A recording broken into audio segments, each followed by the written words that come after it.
Alright, guys. Well, we'll start off with Leeds v Tottenham.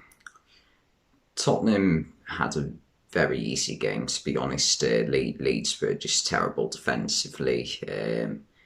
They had quite a few defensive players playing there. Luke Ayling, Stuart Dallas, Junior Firpo, Pascal Stroik, or Straug. Still haven't nailed how you say his name. Robin Koch, and who was the other one? Diego Llorente.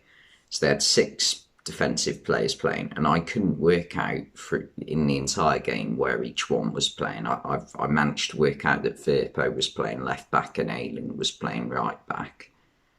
But the other four, I couldn't tell who was playing centre back and who was playing midfield. That's how bad they were defensively. Spurs started off the game brilliantly in attack. The first goal was a great goal. Lovely ball through by Harry Winks. Brilliant cross by Sessegnon and a good finish by Doherty. But the main man who ran the show was Harry Kane. He was absolutely on fire. And he has been the past 2 weeks now. Brilliant finish for his goal. And also a brilliant assist for Heung-min Son, making them officially the deadliest partnership in Premier League history. They just work amazingly together, Harry Kane and Heung-min Son. And also Kulusevski's goal was well taken, even though it was poorly defended. Like, what was Llorente doing?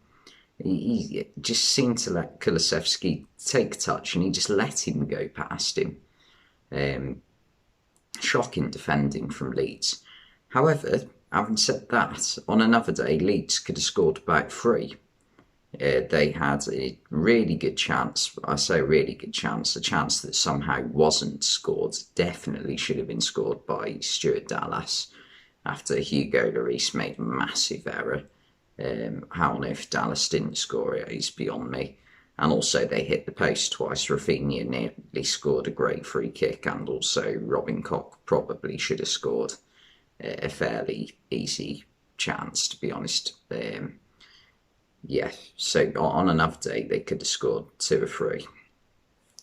But yeah, I mean, it's a 4-0 win for Tottenham. You're never going to complain about that away from home. Even if you it's strange for Tottenham. It's like one game on, one game off at the moment. But yeah, they seem to have got their attack properly sorted now, Tottenham, with Harry Kane, Son, and Kulusevski, with also Lucas Moura as another option. Their defence is looking okay when they've got Eric Dyer and Romero fit. Those two are quite good. They probably need someone else. Like they could do with Jan Vertonghen coming back 10 years on. Well, obviously he's old now, but when he was in his prime playing on that left side of the three, that'd be quite good for them. Midfield, they seem all right as well. Højbjerg's good. And then they've got Bentancur or Winks. Maybe they could upgrade that. And then wing backs, I quite like Matt Doherty, and I quite like Sessegnon. Hugo Lloris needs to be replaced, though. He's just not up to it anymore. He's nowhere near world class anymore. But yeah, that's that game. It was quite simple for Tottenham in the end. Aston Villa beat Brighton 2-0, and Aston Villa were the better side. I thought the best player for them was Matty Cash. He had a brilliant game. He scored a superb goal from chest and volley. Really well taken goal. And Robert Sanchez didn't have a hope in saving it. And yeah, he had an all-round good game as well, constantly causing Brighton's left-sided defence problems. Mark Cucurella and Lewis Dunk, all sorts of problems they had with him, with the balls coming over the top to him. And Villa, it was comfortable in the end. It was quite bad defending, though, from Brighton for the second goal. From Tyrone Mings' clearance, Joel Veltman's got to do a lot better at judging the flight of that ball. He can see it coming for a good few seconds and gets caught underneath it, and Ollie Watkins still does quite well to score it, to be fair though. Yeah, Villa also had other chances from Coutinho as well, with the free kick that Sanchez did quite well to save. Brighton, once again, they had a lot of the ball, but didn't do an awful lot with it. And when they did create chances, guess what? They didn't take them. And that is sort of the story of Brighton, to be honest, at the moment. It is interesting to see how they do progress from here, Brighton, because at the moment they're a very well-run club with a good manager and a decent squad. And at the moment in the Premier League, the highest they're going to finish is 9th, and the lowest is probably 12th. So there's not a lot to aim for this season for the remainder of it. I think they're still in the FA Cup. I can't quite remember. No, they got knocked out, didn't they? Did they? Oh, I can't remember. But yeah, in the league anyway, there's not a lot to aim for. But where do they go from here? It just feels like they are missing something in attack. Neil Maupay's a good player, but he's not a deadly goal scorer, and that's what they need. Danny Welbeck is a goal scorer, but he's not a player you can rely on with fitness or to actually fit the system well. That's why he doesn't start many games. He mostly comes off the bench for the last 20.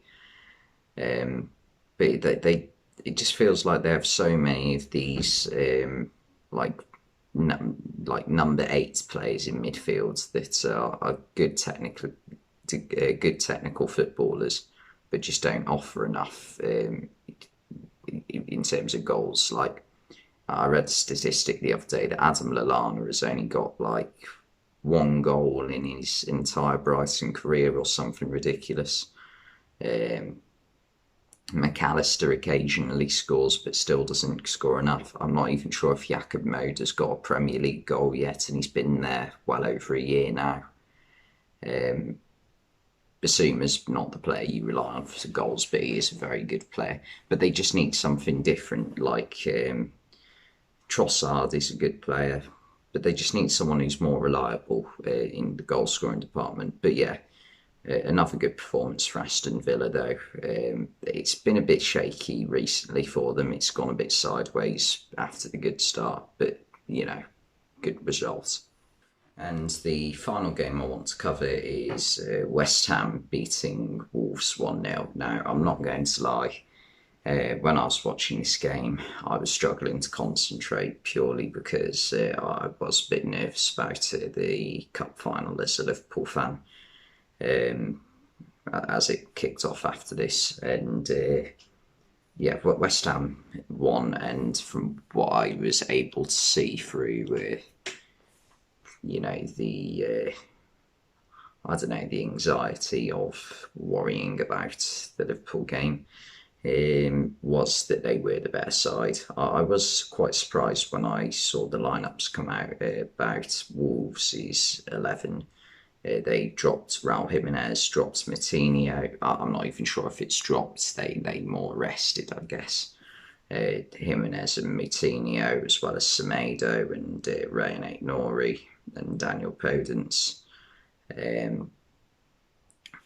So they didn't start their best 11, and it sort of showed on the pitch. They had a brief spell towards like the end of this first half and start of the second half where they had a couple of chances, but other than that, West Ham were by far the better side. In the first half, Declan Rice nearly scored an absolute screamer. West Ham just had so many better chances. The goal was well crafted, but at the same time, it's the sort of goal that you really wouldn't expect Wolves to concede. It wasn't defensively, like it wasn't a goal where you couldn't fault the defenders. Like it was far too easy for West Ham to gain control of the ball in the box from a throw-in like that. Mikel Antonio was causing the Wolves' defence problems throughout the game. Even though he hasn't been getting the goals recently, Antonio, he's still like a massive part of this West Ham team. I think with a lot of people, sadly, they don't watch football. They just judge what happens by how many points a player gets on Fantasy Premier League. That's why these days there are so many good forward players that don't get the recognition they deserve purely because they don't score ridiculous amounts of goals like Mo Salah or I don't know, Harry Kane. Maybe not this season, but who else scores a lot of goals? Diogo Jota. Can't think of any. There's not been many great goal scorers this season. It's not been one for that. But you get the point. Like there are so many players that don't get the recognition they deserve, like Mikel Antonio, like Raul Jimenez, like Roberto Firmino, like who's another one. Really struggling here, Gabriel Jesus for City, or maybe Havertz for Chelsea. And that is the sad reality. But back to this, Wolves weren't good enough defensively, or as good as they usually are defensively, on the day of the game. But yeah, well, Souček's got the goal. He feels like a typical David Moyes player, doesn't he? Like, you could picture Thomas Souček playing for Everton back in 2010, couldn't you? Alongside Marouane Fellaini in midfield. But yeah, anyway, finished 1-0 that game.